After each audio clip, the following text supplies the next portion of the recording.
Ressalto também, né, de alguma forma, principalmente considerando a polêmica que é travada e particularmente deve ser decidida ainda essa semana no nosso mais alto tribunal, o Supremo Tribunal Federal, que é a questão do papel do CNJ. Então, realmente, aqui vai valer possivelmente uma reflexão, principalmente desses operadores do direito. Mas, sem mais delongas, né, pois eu apenas finalizo aqui com alguma... nós vamos abrir logo depois os debates, né, aos participantes, passando de logo a fala ao professor José Luiz Quadros, que possivelmente vai realmente nos brindar aqui com algumas colocações a respeito, né, dessa nova visão de abertura do Poder Judiciário. O professor José Luiz Quadros, ele é mestre e doutor em Direito Constitucional pela Faculdade de Direito da UFMG, ele é professor da Faculdade Mineira de Direito da PUC e professor do curso de Direito da UFMG. Ele é também o âncora do programa Contraponto, né, que realmente tem também, vamos dizer assim, contribuído muito, né, para a questão do fomento à ideia de cidadania. Então, passo desde logo a palavra ao professor Zé Luiz Quadros.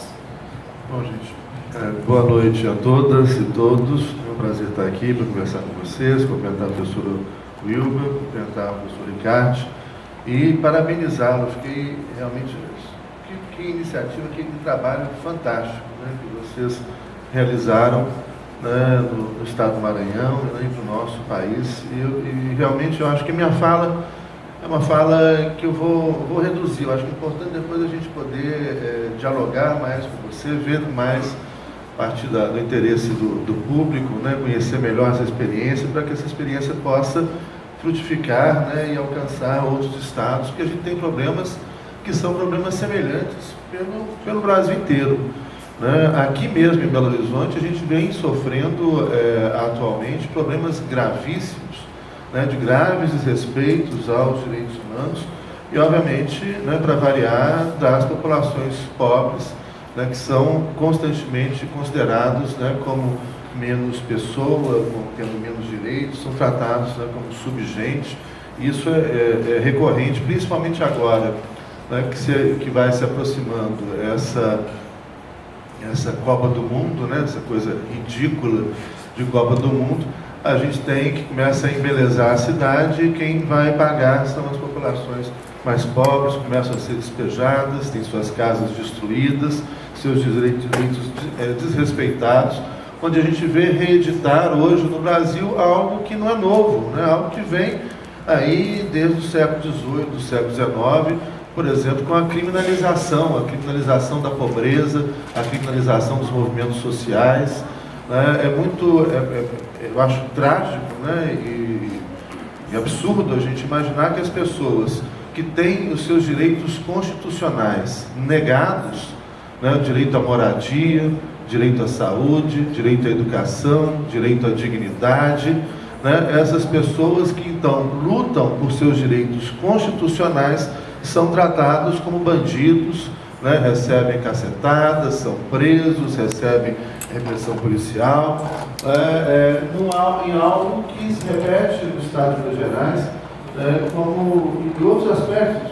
Você mencionava, por exemplo, a mídia, né, no Maranhão, na mão da família Sarney, a mesma coisa que em Minas Gerais, a total ausência de liberdade de imprensa em Minas Gerais, onde os jornais, né, Estado de Minas e outros jornais, não reportam. A gente teve aqui a greve dos professores, onde os professores são tratados como bandidos, né, como os pobres são tratados como bandidos, como os sem-teto são tratados como bandidos, e os professores receberam tropa de choque. Eu tive na Assembleia Legislativa uma cena que eu só vi na época da ditadura militar. Né? Será que a ditadura acabou? Né?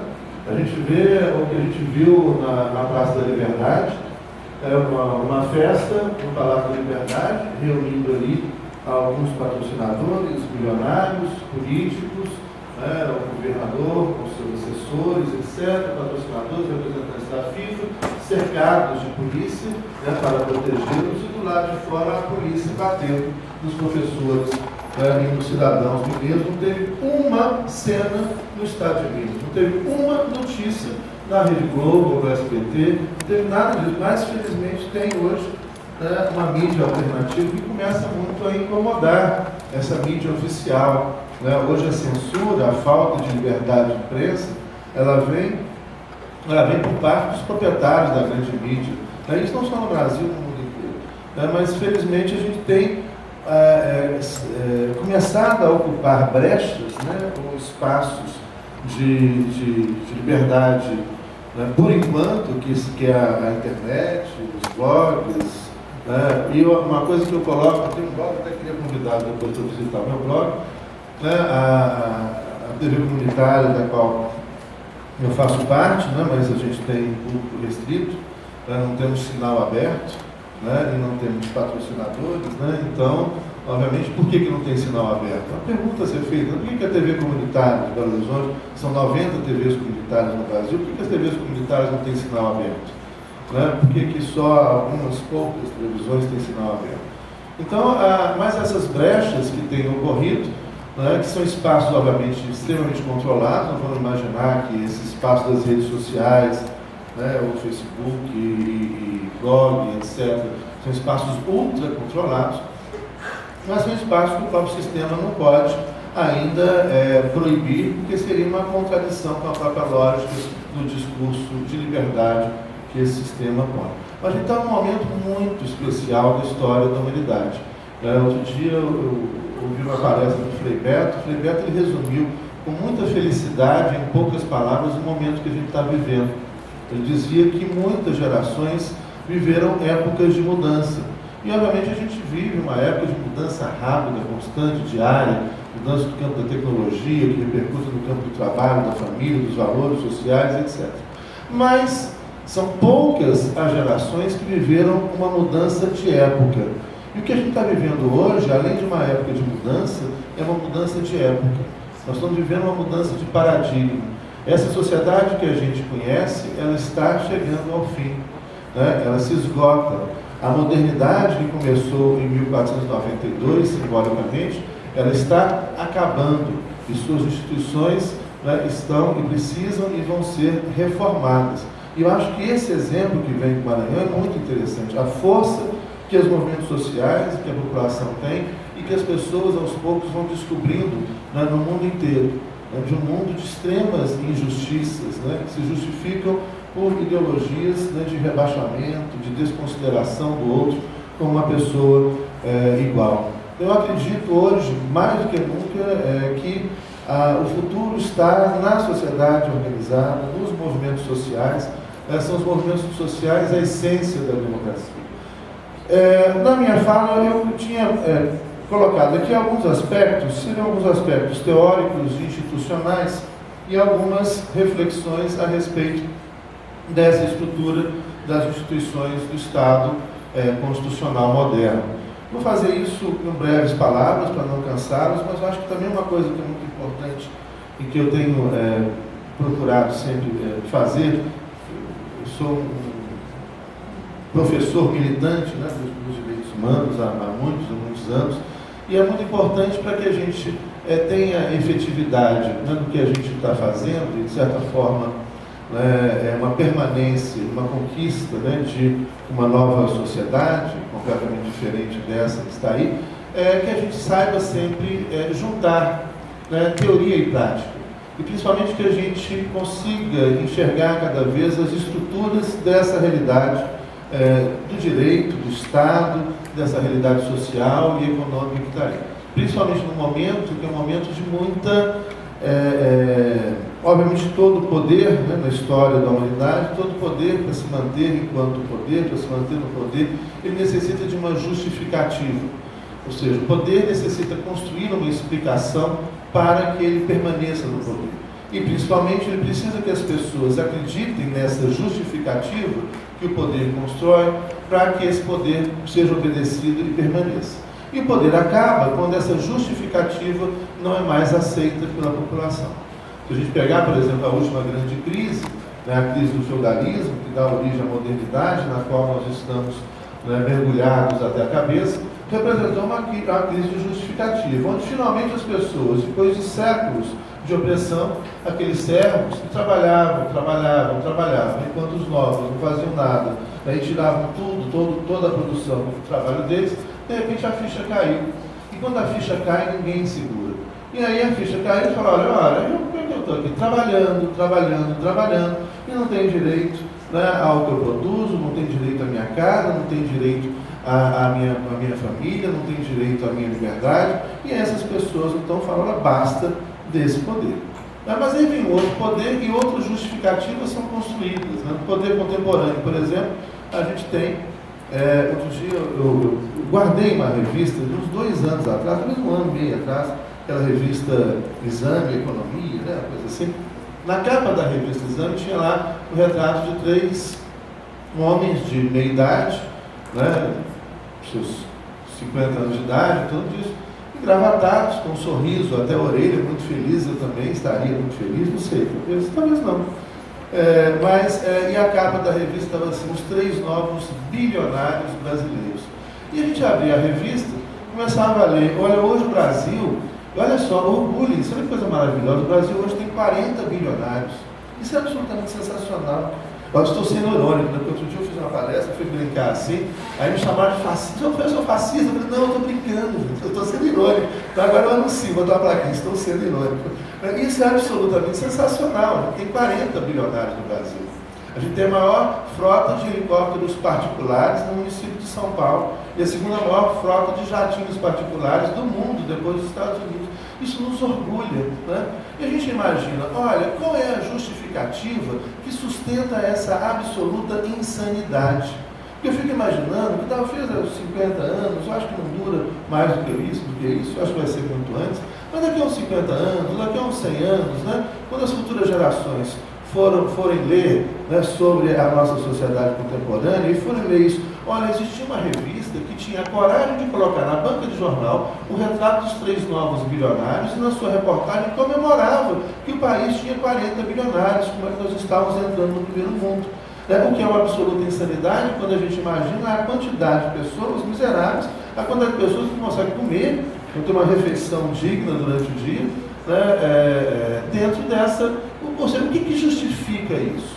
Obviamente que tem todo um aparato ideológico de justificativa do poder, mas que está começando a dar água. As pessoas estão começando a perceber a completa insanidade que representa esse sistema. Não dá para continuar com isso. E as pessoas no mundo inteiro estão acordando. Né? E isso é muito interessante. Isso é muito forte. Né? E é por isso que eu digo que esse sistema está efetivamente se esgotando. Porque a sua justificativa é injustificável, ela é irracional, portanto ela é insustentável. Se a gente pensar o Estado constitucional, o Estado de Direito constitucional, uma coisa que é muito importante, que há alguns mitos, né, sobre ele, que é necessário entender, né, o constitucionalismo não nasceu democrático. E o constitucionalismo nasceu na forma liberal, que expressamente rejeitava a democracia. A gente não precisa ir em autores mirabolantes, não, mas se a gente for encontrar um autor italiano, muito conhecido do direito, né, um sujeito moderado, que foi Norberto Bobbio, Bobbio escreveu um livrinho interessante dizendo dessa incompatibilidade entre democracia e liberalismo, né, e dessa incompatibilidade, portanto, entre democracia e Constituição. O constitucionalismo que surge do século XVII e XVIII, ele não nasce democrático, ele nasce na forma liberal, ele nasce para garantir direitos para alguns. Quem são esses alguns? Para os homens brancos, proprietários e ricos. Esses são os que têm os seus direitos assegurados nas constituições liberais que surgem no século XVIII, no século XVII, no século XVIII e no século XIX. Foi assim nos Estados Unidos, com a Constituição de 1787, onde expressamente se garantiam direitos individuais de propriedade e liberdade apenas para os homens brancos, proprietários e ricos. E foi assim nas constituições de todo o decorrer do século XVIII e do século XIX, né, como acontece com a Constituição do Brasil em 1824. Se a democracia começa a ser conquistada, ela começa a ser conquistada por força dos movimentos sociais, dos movimentos operários. Então, algo que é muito importante a gente começar a pensar aí, é no papel do judiciário nessa sociedade democrática. Qual é o judiciário que a gente deseja em uma sociedade democrática? E a gente ouve falar absurdos como, por exemplo, precisamos acabar com os conflitos. Se a gente acabar com os conflitos, a gente acaba com a vida, com a sociedade. Acabou tudo. A gente cai numa sociedade totalitária. ditatorial. A essência da transformação humana, a essência do aprendizado humano e das transformações positivas na vida das pessoas e nas sociedades é justamente o conflito. E o mundo só muda por causa do conflito. O conflito é necessário, o conflito é bem-vindo. O que a gente quer em um Estado efetivamente democrático, plural, é que esse conflito seja um conflito sem violência. Né? Mas o conflito é fundamental. Mas o judiciário se coloca numa posição de que a finalidade do judiciário é a paz social. Outro dia um colega nosso, não vou falar aqui, não tem nada a ver, mas ele dizia na sala de professores, ele era juiz, ele dizia, eu me sinto um coveiro, né? Eu sou um coveiro da justiça. Por quê? O que o judiciário tem feito ultimamente? Ele tem enterrado a justiça, né? Ele acaba com o conflito, ele enterra, né, o conflito, ele não resolve o conflito. Né? Não há uma solução do conflito, não se faz justiça. O objetivo é, cada vez mais rapidamente, principalmente se trata de pobres, olha, você tem isso, você tem aquilo, agora acabou o conflito, enterra o conflito, não se fala mais disso, cala a boca. E obviamente, como eu não solucionei o conflito, aquele conflito continua ali latente, pronto para explodir em algum momento, e está explodindo. E o que a gente está vendo hoje pelo mundo, alguma pessoa um pouquinho mais atenta vai ver esses conflitos estão explodindo. E estão explodindo em uma proporção muito grande. Por quê? Porque o judiciário não tinha como finalidade, nesse Estado que não nasceu democrático e que permaneceu com um judiciário elitista, fechado, né, a realização da justiça. Não é a realização da justiça, né? É fazer ou dar a sentença.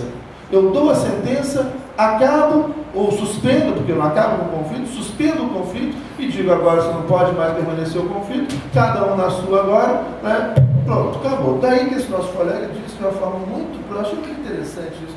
Por exemplo, Luiz, eu estou me sentindo um coveiro como juiz, né? Porque diariamente eu tenho enterrado a justiça, né? Dizendo que o conflito foi solucionado, quando não foi solucionado e quando, na verdade, na boa parte do Poder Judiciário não tem como finalidade resolver o conflito, mas acabar com o conflito de qualquer forma, né, e dizer, agora não pode mais ter esse conflito. Se eu não resolvo o conflito continua latente.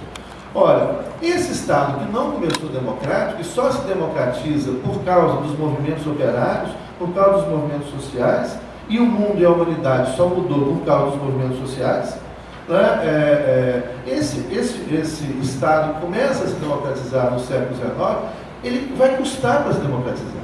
Tem outra coisa meio mitológica, né? Geralmente, principalmente os mais jovens, começam a imaginar, mas a democracia está aí, né? Sempre foi assim, dá aquela sensação, né? Nós já chegamos aí no Estado democrático de direito, vamos comemorar, que felicidade. E nós estamos vendo que não é bem assim. Né? É muito interessante você imaginar, por exemplo, que até 1914, existiam apenas 4 países no mundo que tinham uma democracia representativa com sufrágio universal e com garantia de direitos humanos. Só 4 países no mundo até 1914, que era a Austrália, a Nova Zelândia, a Finlândia e a Noruega. Só, não tinha mais nenhum. A grande maioria dos países começa um processo de democratização do seu direito pós-Segunda Guerra Mundial, e muitos, muito recentemente. Vamos imaginar que, por exemplo, no Brasil, homens e mulheres só vão ter direitos iguais a partir de 5 de outubro de 1988. Isso é um escândalo. E que apenas alguns juízes só vão julgar direitos iguais para homens e mulheres da família a partir do novo Código Civil 2003. E que mesmo depois de 2003, teve uma decisão judicial aqui no estado de Sete Lagoas, escandalosa, onde o juiz, se fundamentando, não sei em qual teologia, não é, Padre Henrique? Não é, com certeza, né, onde ele dizia, olha, né, a Lei Maria da Penha, ela é inconstitucional. Sabe por quê? Porque a Constituição faz referência a Deus, e Deus é homem, Jesus é homem, o mundo é masculino, e essa lei torna os homens frouxos. O Conselho Nacional de Justiça interviu, mas ele está de volta. Ele está de volta. Né? Então, aí a gente tem que pensar, essa democratização é algo muito recente. Mas a ofensa à democratização, a ofensa a direitos humanos, né, os direitos fundamentais, ela é muito presente entre nós. Ela é diária. Outro dia eu estava fazendo uma palestra em Betim, num programa da UFMG de extensão, e aí no meio da palestra, já eram as 10 horas da noite, entra uma professora para a rede de primeiro grau, de professoras e professores da rede de primeiro grau. É um projeto Polos, que tem no FMG, e hoje tem convênio com 15 municípios, onde nós estamos discutindo a questão da violência entre crianças e adolescentes, contra crianças e adolescentes, a partir da criança e adolescente. E a gente estava discutindo esse tema. Uma professora chegou assim, assustada e tudo, e eu vi que tinha algum problema, eu interrompi meu pai e falei, aconteceu alguma coisa? Falaram, prenderam um aluno nosso de 12 anos de idade, levaram para a delegacia aqui do bairro PTB, aqui pertinho. Aí falaram, então vamos lá. E aí nós baixamos lá, eu e mais 40 professores. Foi uma cena inusitada, muito interessante. Batemos lá a campainha da delegacia, já estava fechado, o delegado não estava, a gente não encontrou o juiz, não encontramos o promotor, não encontramos o delegado. O detetive desceu com um revólver desse tamanho na mão, cara 2x2, falou, algum problema? Eu falei, tem problema. Identifiquei, sou advogado. Falei, olha, não tem jeito de eu liberar aqui, mas se o senhor quiser pode entrar aqui para ver os meninos. Eu falei, os meninos no plural? Eu entrei lá, tinham 12 meninos, 12, 13, 14 anos de idade, numa jaula de 2 para 2, com uma entrada de ar pequenininha, e tinha um segundo detetive que já estava lá há 7 meses. Então a violação de direitos, ela é constante, ela é permanente entre nós. Mas ela é feita a pessoas que são, pela cultura ocidental, consideradas menos pessoas, subpessoas, menos gente, que são os pobres, que são aquelas pessoas. Olha, você tem uma decisão judicial interessante, que falava, por exemplo, na questão de uma terra que é objeto de reforma agrária, falou, olha, primeiro tem que tirar os bois e arrumar lugar para colocar os bois. Mas quando é gente, tira no cacete, porque bois não tira do cacete, esse coitado dos bois também apanha muito, né? Mas aí você tira no cacete, destrói a casa, destrói os bens, destrói a referência daquela pessoa e depois joga essa pessoa em que lugar? Quando é boi, você ainda pensa em outro lugar para botar o boi. Quando é gente, você não pensa em outra gente para botar as pessoas. Isso acontece hoje em Belo Horizonte o tempo todo e vai acontecer cada vez mais. Então, quando a gente pensa nessa estrutura, eu queria primeiro fazer, esse posto, na verdade, a partir da sua fala, eu me entusiasmei, porque eu achei que um trabalho magnífico, um trabalho lindo que vocês fizeram. E eu acho que o futuro da democracia está nos movimentos sociais. Mas é importante a gente pensar isso, a gente pensar como que as conquistas democráticas são muito recentes. E como que a gente ainda carrega muita coisa desse Estado que durante 500 anos não foi democrático. E só começa a se democratizar nos últimos 50 anos, efetivamente. No Brasil, desde os 500 anos de história, nós tivemos aí quanto tempo de democracia? 1946 a 1964, que foi mais ou menos a democracia representativa aos trancos e barrancos, e depois de 1988 até os dias de hoje. Fazendo a conta aí, quem é bom de matemática, 18 anos, de 46 a 64, depois de 1988 até hoje, vão aí 23 anos. 23 anos. 23 anos em 500 anos de história. 23 anos mais 18, 31 anos. Não, 41 anos. Eita, fé. 41 anos. Em 500 anos de história. E, portanto, esse Estado carrega consigo ainda um peso muito grande dessa herança, que é uma herança elitista, de um ordenamento jurídico que foi construído para poucos, de direitos fundamentais constitucionais que foram construídos historicamente, pelo mundo afora, para muito poucos. E de uma estrutura que ainda permanece, que é uma estrutura que ainda, embora se diga republicana, não é efetivamente republicana. Eu acho que uma conquista importante, fundamental, que a gente precisa no nosso país, é conquistar finalmente a República, que só chegou nominalmente em 1891, mas que está ausente aí.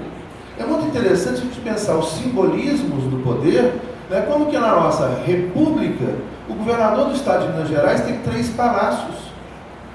Interessante, não é barato. Que República? O cara tem 3 palácios. Quem tem palácio é rei. Ele tem um palácio de inverno, que é lá na Mangabeiras. Ele tem um palácio de verão, que é na Praça da Liberdade. Ele tem um palácio de despacho. Olha que legal. E a justiça tem um outro palácio. A justiça não só o palácio, mas o ritual e o simbolismo é muito importante, porque o simbolismo carrega toda uma estrutura de relação de poder dessa sociedade, onde o juiz, até hoje, né, usa toga. E esses ministros supremos, esses 11 ministros supremos, eles usam uma toga até o tornozelo. E eles se sentem a consciência moral do país. Eles estão no século XV. Eles não saíram do século XV. Olha, a pessoa, não vamos pensar aqui, pessoa com poder vitalício. Olha lá, século XV, hein? Século XVI, XVII, absolutismo também. Poder vitalício. Né? Ele usa uma toga que vai até o tornozelo e se sente a consciência moral da nação e é capaz de dizer 11 pessoas para todos nós, né, o que é o direito, o que é justo, o que é correto, né, o que é... Olha, nós estamos aonde? Nós estamos numa república ou nós estamos numa monarquia? Nós estamos no século XXI ou a gente está no século XVI? Ou talvez o século XVI esteja muito presente no século XXI. Quando a gente vai pensar então nessa estrutura, né, instituições de monitoramento, vamos pensar que, em primeiro lugar, essa separação de poderes, ela não nasceu a serviço da democracia, ela nasceu a serviço, né, de quem faz as revoluções, que vai começar com o constitucionalismo, as revoluções burguesas. Né, então, na verdade, ali a ideia primeira da Constituição é garantir direitos para os cidadãos proprietários. Esses são os portadores de direitos. Esses têm direitos das constituições liberais. Né, constituições essas, como eu disse, não são democráticas, só vão começar a se democratizar no final do século XIX, principalmente início do século XX. Né? E esses direitos que são assegurados, então, há um percentual pequeno da população que agora vai ter os seus direitos assegurados, os seus contratos assegurados, os seus negócios assegurados, a sua propriedade assegurada, frente a esse Estado. Então, daí uma separação de poderes que vai assegurar os direitos de propriedade ou os direitos dos proprietários frente a esse poder do Estado. Olha, essa estrutura, então, vai surgir dentro de uma estrutura, de uma lógica de uma tripartição de poderes. Tripartição de poderes que é hoje uma teoria que também começa a ser gradualmente superada. Hoje nós vamos falar em, talvez, 5 ou 6 funções autônomas do poder do Estado.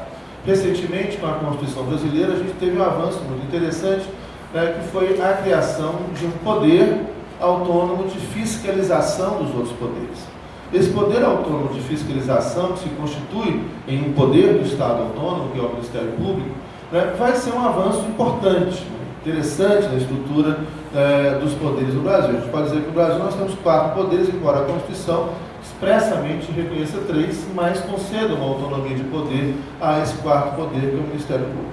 E esse 4º poder, que é o Ministério Público, em outras constituições, como por exemplo na Constituição da Venezuela, ele se transforma efetivamente em um poder do Estado.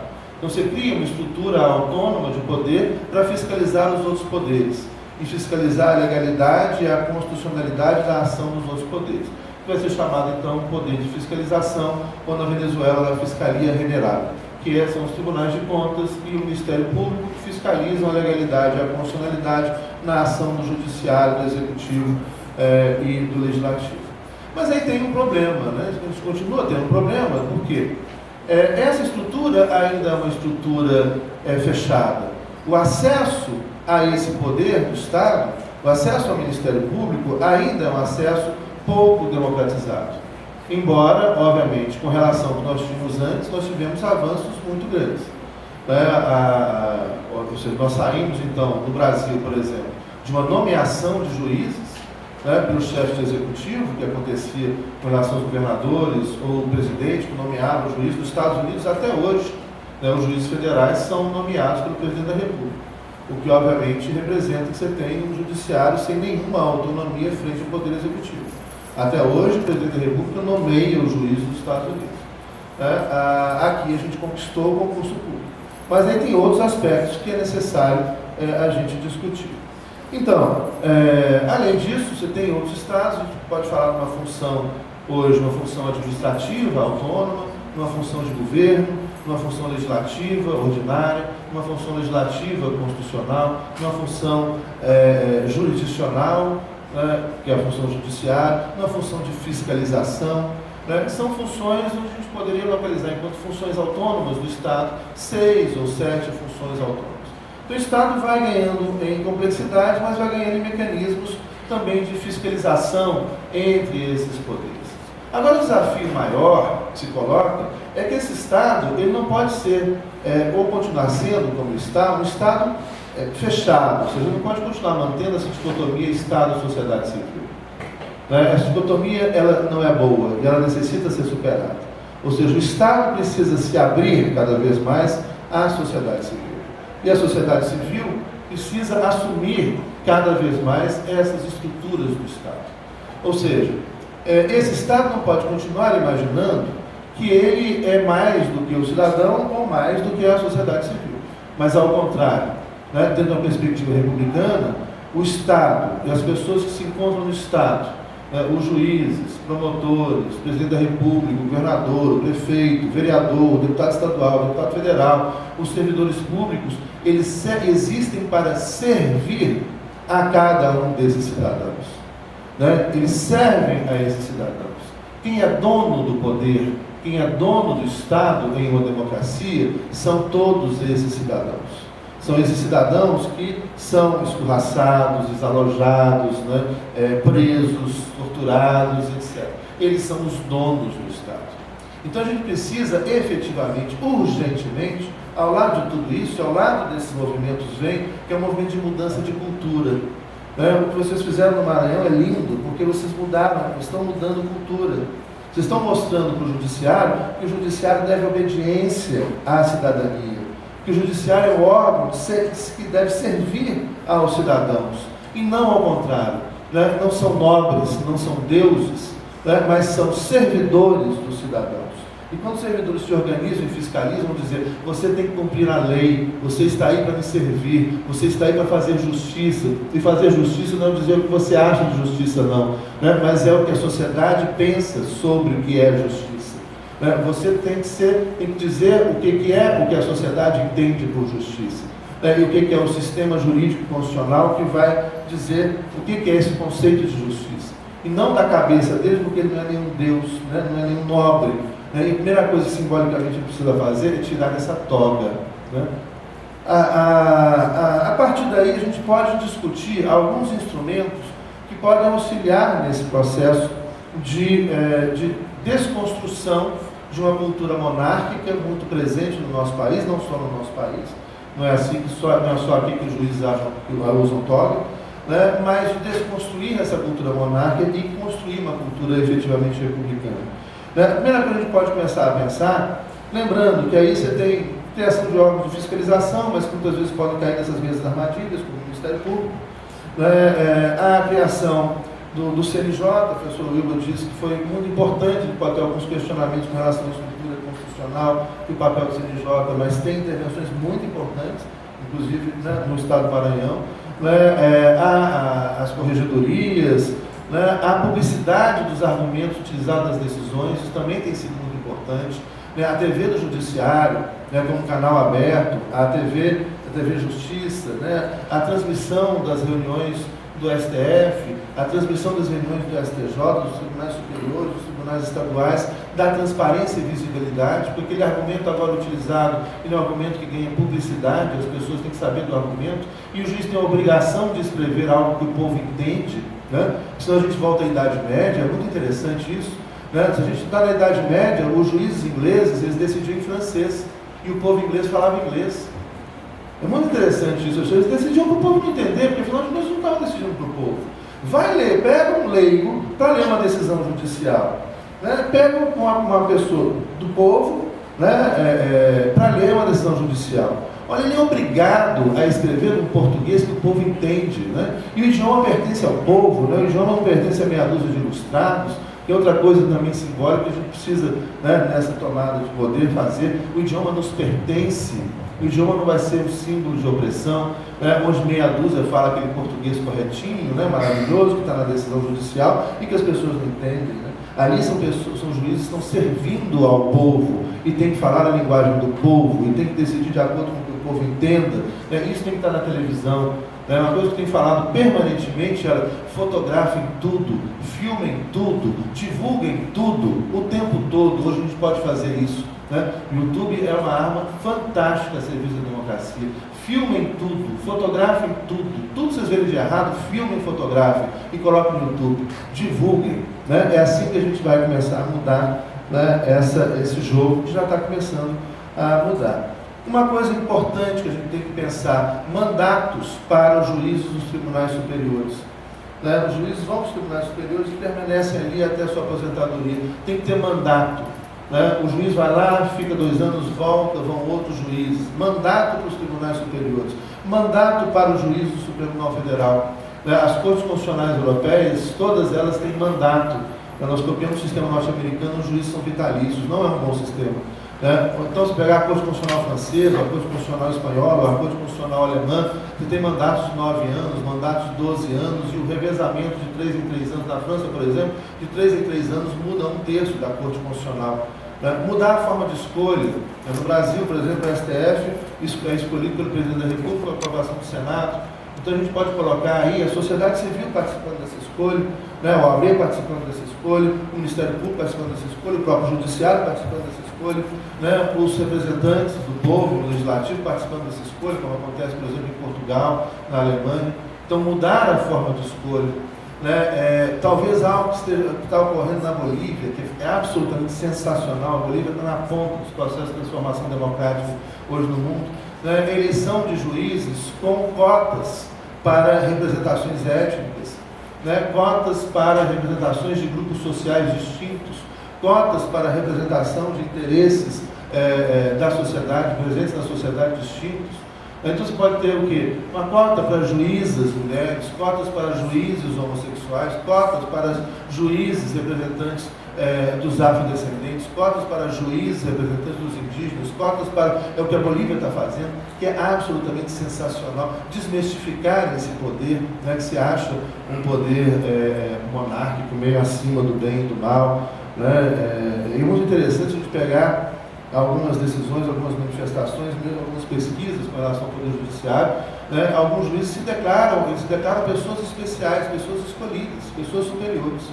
A essa perspectiva, tem vários depoimentos muito interessantes de algumas pesquisas que foram feitas nesse sentido.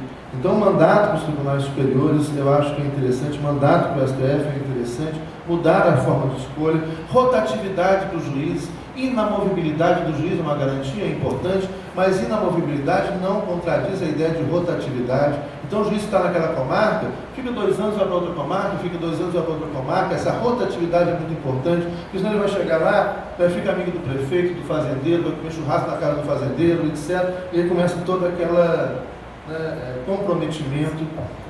Então, a rotatividade, eu acho que é um outro aspecto muito interessante. Enfim, já falei aqui muito, né? Aqui, obviamente, em 40 minutos, né, completa agora a minha fala, que foi o que foi pedido para eu falar, eu posso, no máximo, despertar indagações, né, incomodá-los um pouco, provocá-los um pouco. Eu acho que a função do professor universitário é incomodar. Né? Eu acho que se as pessoas saem um pouco incomodadas, né, até com um pouquinho de raiva de mim, é muito bom, porque saiu assim, mexeu com aquelas coisas postas, com aquelas certezas postas. E efetivamente a gente está no mundo hoje onde as certezas estão desmoronando e onde está com toda a oportunidade de construir algo absolutamente novo. E o exemplo está aqui, vivo ao nosso lado, mais uma vez parabenizo, né, ao povo do Maranhão, ao movimento social, né, a você, que dá o exemplo de como é possível a gente começar a mudar as coisas a partir da organização, né, construir uma efetiva democracia, construir um efetivo Estado republicano que esteja a serviço de todos nós. Talvez transformar todos esses palácios de justiça em museus. Né? Eu ficaria muito feliz se eu visse, de repente, em Brasília, o STJ, o STF, né, o TST, virar museu, né? Museus populares da história popular do Brasil, né? E os juízes estivessem, então, em prédios simples, né? Onde as pessoas não se sentissem oprimidas por uma arquitetura palaciana de opressão, que tem uma função psicológica de opressão mesmo, de excluir, né? Onde os pobres não podem entrar, onde o pobre não pode entrar num tribunal. Você imagina só, eu levei isso, eu só vou contar isso, eu faço questão de dar uma educação republicana aos meus filhos. Eu tenho meus 4 filhos, eu vim fazer um passeio em Brasília. Aí nós fomos no STJ, no STF, fomos no gabinete do Lula, fomos no Senado, fomos na Câmara. E aí, a gente chegou no Senado, para entrar no Senado só entra de terno e gravata. Aí o meu filho, gente, 9 anos de idade, ele falou: pai, o senhor não falou que o Brasil é uma república? Eu não falei. Quantos brasileiros podem comprar um terno e gravata?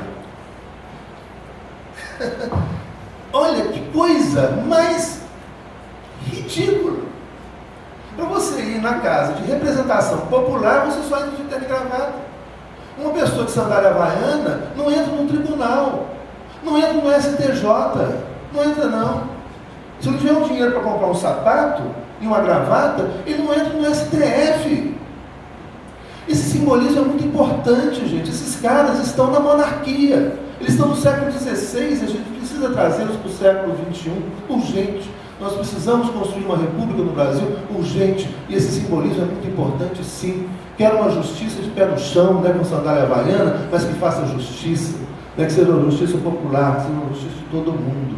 Que seja uma justiça democrática e republicana. E onde esses palácios virem museus, para todo mundo ir passear no domingo. São enormes os palácios. O STJ é enorme, vai ser um belíssimo museu. Dá para colocar muita arte popular ali. O STF vai ser um outro museu muito bonito. E aí põe o povo efetivamente, democraticamente no poder. Muito obrigado pela atenção a todos vocês.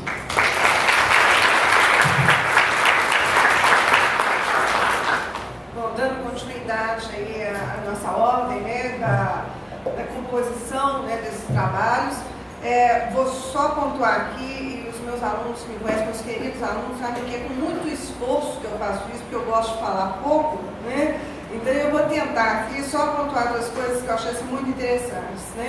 Inicialmente, parabenizar os dois palestristas dessa noite, realmente nos trouxeram assim, sempre contribuições para o exercício da cidadania, dizer que realmente a experiência que nos foi exposta, que acontece hoje no estado do Maranhão, é algo realmente muito inovador, principalmente considerando as estruturas oligárquicas que de alguma forma são enfrentadas. Então realmente é algo muito inovador que deve ser levado muito a sério num Estado democrático, pluralista. E também colocar aqui a questão que o professor Zé Luiz Quadros colocou, que ele é um professor de direito constitucional militante, e a importância disso. Principalmente a importância disso numa academia.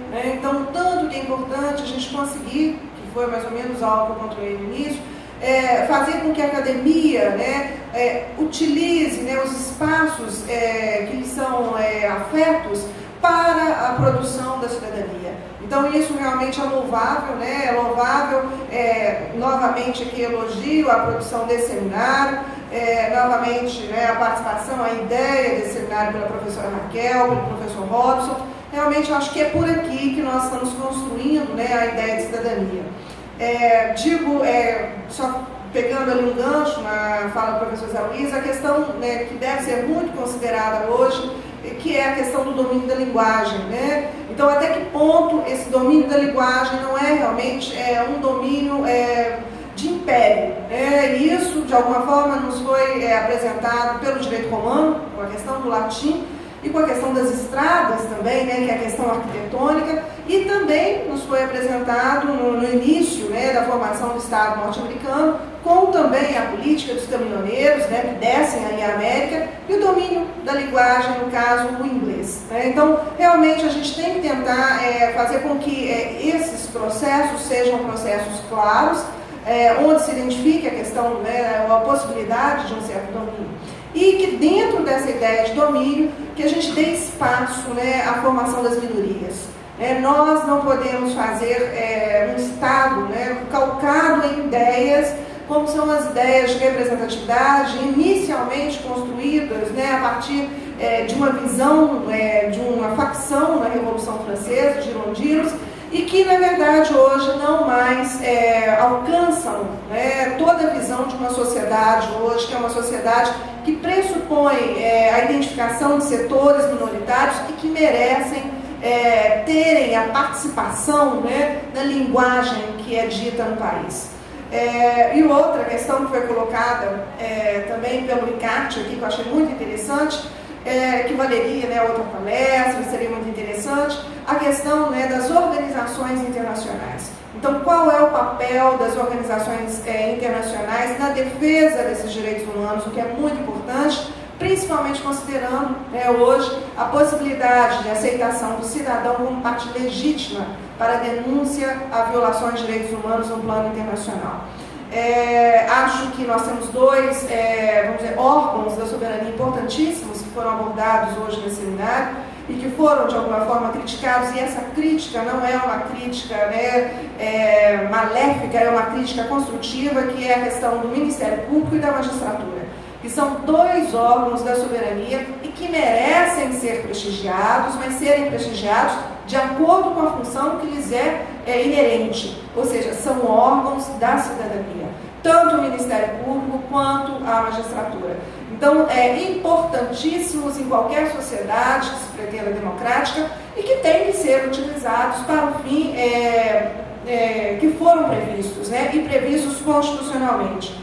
Não podemos esquecer, o que o professor Zé Luiz também contou, que nós temos pouca, quase nenhuma experiência democrática, e isso, se formos a um passado recente, nós vamos ver principalmente a questão da violação desses direitos humanos durante toda a Constituição de 67, durante a implantação dos atos institucionais. Então, nós estamos refazendo a nossa democracia, que pouca utilidade teve durante a Constituição de 46. Então, vamos realmente arregaçar as mangas, Não há hoje uma possibilidade de uma cidadania construída no país que seja passiva, nós temos que ter uma cidadania ativa, nós ainda temos muito que construir, então depende muito de nós, está em nossas mãos, porque inicialmente a sociedade civil tem um instrumental, ela precisa realmente ter coragem também de assumir os espaços que lhes foram colocados à disposição. Então, nesse sentido, agora, eu fecho essa pequena apresentação e instauro aqui o espaço para os debates. Vou pedir sempre que cada um pontue a sua participação, assim que seja mais objetivo, devido inclusive ao adiantar da hora, e lembrar que nós queremos justiça e que um dos ideais da justiça nessa Constituição de 88 é que ela seja alcançada por fins pacíficos. E esses fins pacíficos não querem dizer fins que são fins amordaçados. Então, são fins pacíficos dentro de uma estrutura que já está colocada aí, quer dizer, do enfrentamento da sociedade civil.